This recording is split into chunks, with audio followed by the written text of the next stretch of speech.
Hello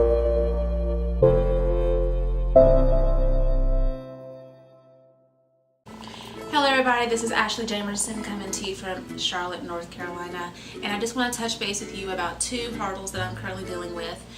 The first hurdle came in about an hour ago, and the appraisal on a property that my buyer is purchasing came in $14,000 low.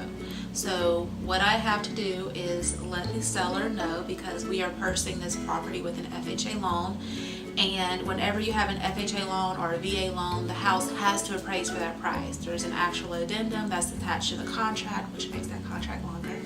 And when the seller signs it, they say, hey, I know you are purchasing my property with an FHA loan, and I know that it has to appraise. Now, knowing that it has to appraise and there's a $14,000 difference, this is going to be a really hard conversation for the seller's agent to have with the sellers, because that's a lot of money. That's a huge difference. So we have some options, very few options, but when the seller goes back to their client, or when the seller's agent goes back to their client, she can ask them or tell them that they need to lower the price. If they decide to back out of the contract, it's not like they can go back and sell that property to another first-time homebuyer FHA person. That FHA appraisal is going to stick with that property for a few months. So my buyer has a little bit of negotiation space, you can say. They're going to have to lower the price. There really isn't a lot of options, because they know that my buyer is purchasing with an FHA loan. If they do decide to put it back on the market, they can only put it back on the market with cash or conventional, and they may have to disclose that there was an FHA appraisal done on the property. It's just a mess. That's just a huge mess. So I haven't really spoken with my buyers. I was just very proactive and went ahead and sent that over to the seller, because that's not something to wait, because they may need the weekend to think about it, and we were well within our due diligence period. Same house, different situation. We ran into some structural issues, and this is the second time I've had structural issues. The first one was just the piers. This issue is the piers and the beams, which is causing the floor to sink and weaken in some places. When I was showing this property, the buyer and I, when we were walking around, we noticed that there was waviness in the floor, and they said that the inspector spent about an hour underneath the house taking pictures and noting all of the places where the beams were either broken or needing extra support. So I had to get a structural engineer out there to confirm that all of that needs to be done. So that is another situation that the seller's agent is going to have to discuss with the sellers, but first they have to discuss lowering the price and then these repairs. So it's going to be a nice little nightmare. It's scary. So it's been a very busy week. I had 3 closings.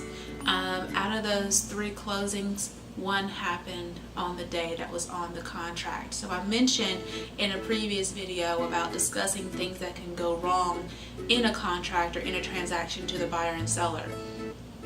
Out of the 3, like I said, only 2, 1 closed on time, 2 closed late. The 2 that closed late was supposed to close 2 weeks ago, but that's just something that you have to discuss with your clients. Things, no matter how hard you work to close on time, things pop up, situations arise,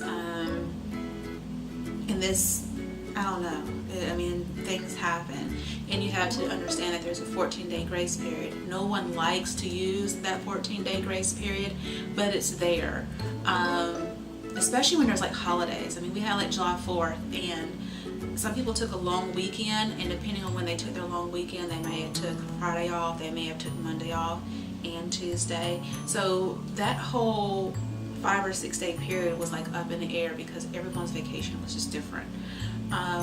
Especially when you get into like after Halloween or right before Halloween, you have Halloween, Thanksgiving, Christmas, New Year's, Valentine's Day, and people just, it's like 5 months of what is going on.